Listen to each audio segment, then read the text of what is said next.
అందరికీ నమస్తే అండి. అందరూ కూడా వరలక్ష్మీదేవి వ్రతమైతే చేసుకుంటూ ఉంటారు. కానీ వరలక్ష్మీదేవి వ్రతం అయిపోయిన తర్వాత ఏం చేయాలి అని చాలా మందికి చాలా డౌట్స్ అయితే ఉంటాయి. అంటే వరలక్ష్మీదేవి యొక్క పీఠాన్ని ఎప్పుడు కదిపించాలి? కలశం ఎప్పుడు కదిలించాలి? ఎలా కదిలించాలి? ఎటువంటి మంత్రాన్ని జపించాలి? కలశంలోని వస్తువులు ఏం చేయాలి? అలాగే కలశం మీదే పెట్టుకున్నటువంటి కొబ్బరికాయని కానీ, జాకెట్ ముక్కను కానీ వాటితో ఏం చేయాలి? మనం పూజలో గణపతి దేవుడికి పూజ చేసుకుంటాము. అయితే ఆ పసుపు గణపతిని ఏం చేసుకోవాలి? అలాగే మనం వరలక్ష్మి వ్రతం రోజు అమ్మవారికి చాలా చక్కగా పూలతో అలంకరిస్తాము.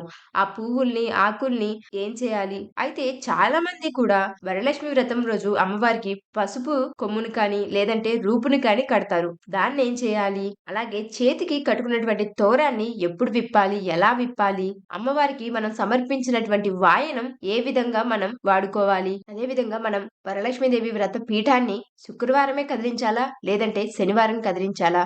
అలాగే వరలక్ష్మి వ్రతం చేసుకున్న తర్వాత ఏదైనా అడ్డంకి వస్తే అంటే నెలసరి కానీ, మైల కానీ, అంటు కానీ వస్తే ఏం చేయాలో కూడా పూర్తి వివరాలతో తెలుసుకుందాం. ఈ వీడియోని మీరు చివరి వరకు చూస్తే శ్రీ వరలక్ష్మీదేవి యొక్క సంపూర్ణ ఉద్వాసనం ఎలాగో అర్థమవుతుంది. ప్రతి ఒక్కరూ కూడా ఆ వరలక్ష్మీదేవి యొక్క వ్రతాన్ని అయితే చాలా భక్తి శ్రద్ధలతో అయితే ఆచరిస్తూ ఉంటారు. అయితే ఆ అమ్మవారి యొక్క పూజా ఫలితం పూర్తిగా లభించాలి అంటే పూజ ఒక్కటే పరిపూర్ణంగా భక్తి శ్రద్ధలతో చేయడమే కాదు. ఆ అమ్మవారి పూజ అయిపోయిన అనంతరం కూడా ఆ అమ్మవారిని చక్కగా ఉద్వాసనం చేసి అమ్మవారికి పూజలో వాడినటువంటి అన్నిటిని కూడా చాలా శుభప్రదంగా అయితే మనం తీసివేయాలి. అంతేకాని పూజా సామాగ్రినంతా కూడా ఎక్కడ పడితే అక్కడ వేస్తూ మనం నడిచే దారిలో వేయడం, అలాగే చెత్తలో వేయడం ఇలా ఎలాంటి పనులు కూడా అస్సలు చేయకూడదు. పూజ ఎంత భక్తితో చేస్తామో అంతే భక్తితో అయితే ప్రతీది కూడా తీసేయాలి.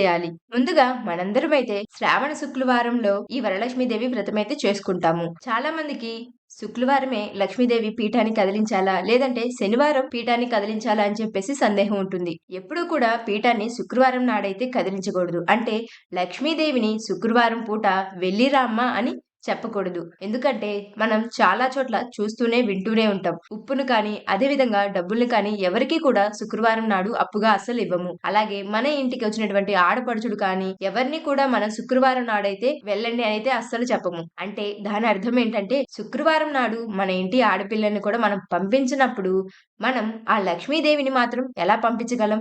కాబట్టే శుక్రవారం నాడు కాకుండా ఆ అమ్మవారిని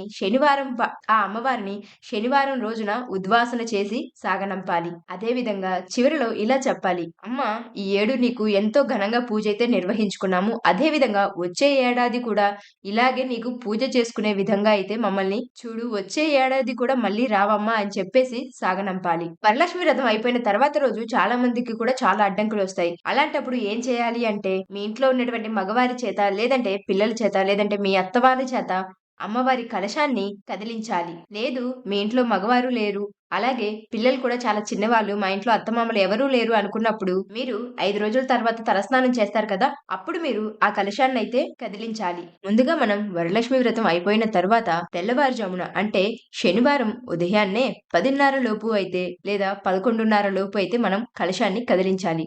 ముందుగా అమ్మవారి దగ్గరున్నటువంటివి ఏవి కదిలించకుండా మనం ప్రతిసారి, ప్రతిరోజు ఏ విధంగా సాధారణమైనటువంటి పూజ చేసుకుంటామో, అదే విధంగా ఈరోజు కూడా దీపంలోని వత్తులు వరకి మార్చి, మరలా ఆ దీపాన్ని పూజించి, తరువాత దానిలో కొంచెం నూనె వేసి దీపారాజనైతే చేసుకోవాలి. అదే విధంగా మనం రోజు ఎలా పూజ చేసుకుంటామో అలాగే మరలా పూజ చేసుకోవాలి. ఉన్న పుష్పాల్ని ఏవి కదిలించుకోకుండా మన దగ్గర ఉన్నటువంటి కొత్త పుష్పాల్ని పెట్టి ధూప, దీప నైవేద్య నీరాజనం చెప్పుకోవాలి. అదే విధంగా అమ్మవారికి పంచోపచార పూజ కూడా చేసుకోవచ్చు. అంటే గంధం, పసుపు, కుంకుమ, అక్షింతలు, ధూప, దీప నైవేద్యాలన్నిటిని కూడా సమర్పించుకోవాలి. పాలో, పండో ఏదైనా నైవేద్యం చేసుకుంటే మీరు ఆ నైవేద్యాన్ని ఏదో ఒకటి అమ్మవారి దగ్గర పెట్టి హారతిచ్చుకోవాలి. ఈ విధంగా సాధారణ పూజ అయిపోయిన తర్వాత దీపారాజన వెలుగుతూ ఉండగానే మనం కలశాన్నయితే 3 సార్లు కదిలించాలి. అదే విధంగా వరలక్ష్మి వ్రత పూజ తర్వాత ఉద్వాసన ఎలా చెప్పాలి అంటే ఆ ఉద్వాసన మంత్రం ఏంటంటే కామెంట్ బాక్స్ లో పిన్ చేస్తాను. అదే విధంగా మీకు వీడియోలో డిస్ప్లే చేస్తాను. స్క్రీన్ షాట్ తీసి దాన్ని చదువుతూ ఉద్వాసన అయితే చేయండి. దీపారాజన వెలుగుతూ ఉండగానే కలశాన్నయితే కదపాలి. అంతేకాని అక్కడున్నటువంటి ఏ వస్తువు కూడా కదిలించొద్దు. దీపారాజన ఎప్పుడైతే కొండెక్కుతుందో అనంతరం అక్కడున్నటువంటి పూలు లేదంటే ఆకులు కానీ అమ్మవారికి మనం సమర్పించినవన్నీ కూడా దీపారాజన కొండెక్కిన తర్వాత ఒక్కొక్కటిగా తీసుకోవాలి. అదేవిధంగా మనం వినాయకుడి పూజ కూడా చేసుకుంటాం.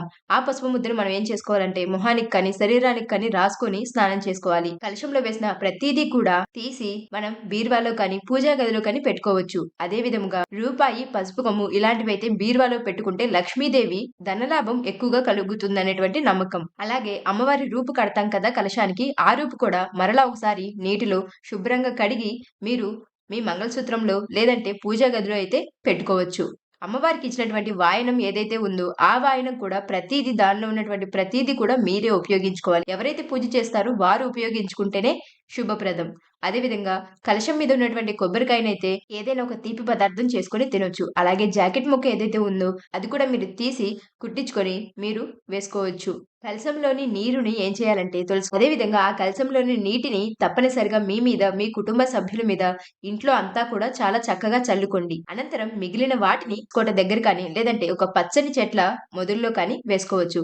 మనం పూజలో ఉపయోగించినటువంటి ప్రతీదీ కూడా పూలు, కాయలు, ఆకులు ఇవన్నీ కూడా ఒక కవర్‌లోకి తీసుకొని వాటిని మనం గంగా జలంలో అయితే కలపాలి. అంటే మనం నది స్నానానికి వెళ్ళినప్పుడు కానీ, చెరువుల్లో కానీ, గుడి దగ్గర ఉన్నటువంటి కోనేరులో కానీ ఇలా పారే నీటిలో అయితే అవన్నీ మనం వదిలిపెట్టాలి. చేతికి కట్టుకున్నటువంటి తోరం ఎప్పుడు తీయాలి అంటే, మనం అమ్మవారికి ఉద్వాసన చెప్పిన తరువాత తోరాన్ని కూడా తీసి అదే కవరులో వేసి అవన్నీ కూడా మనం పారే నీటిలో వేసుకోవాలి. అంతేకాని ఎక్కడ పడితే అక్కడైతే వేయకూడదు. లేదంటే తోరం దానంతట అది ఊడిపోయేంత వరకు ఉంచుకొని, ఆ తర్వాత దాన్ని తీసి బాగా పచ్చని చెట్ల మధ్యలో మొదలు దగ్గర వేసుకోవచ్చు. లేదంటే పారే నీటిలో వేయొచ్చు. లేదంటే ఎవరు నడవని ప్రదేశంలో, ఎవరు తొక్కని ప్రదేశంలో ఇవన్నీ కూడా వేసుకోవచ్చు. ఈ విధంగా ప్రతి ఒక్కటి కూడా మంగళప్రదంగా భావిస్తాం కాబట్టి ప్రతీది కూడా చాలా పరిశుభ్రంగా, చాలా భక్తితో ప్రతీదీ తీస్తూ పారే నీటిలో కానీ, పచ్చని చెట్ల గుబురులో కానీ వేసుకోవాలి. ఈ విధంగా అమ్మవారికి ఉద్వాసన చెప్పుకున్న తర్వాత మరలా వచ్చే ఏడాది తప్పనిసరిగా రా అమ్మ అని చెప్పేసి చెప్పుకోండి. మరెన్నో ఆధ్యాత్మికమైన వీడియోస్‌తో మళ్ళీ కలుస్తా. ధన్యవాదాలు.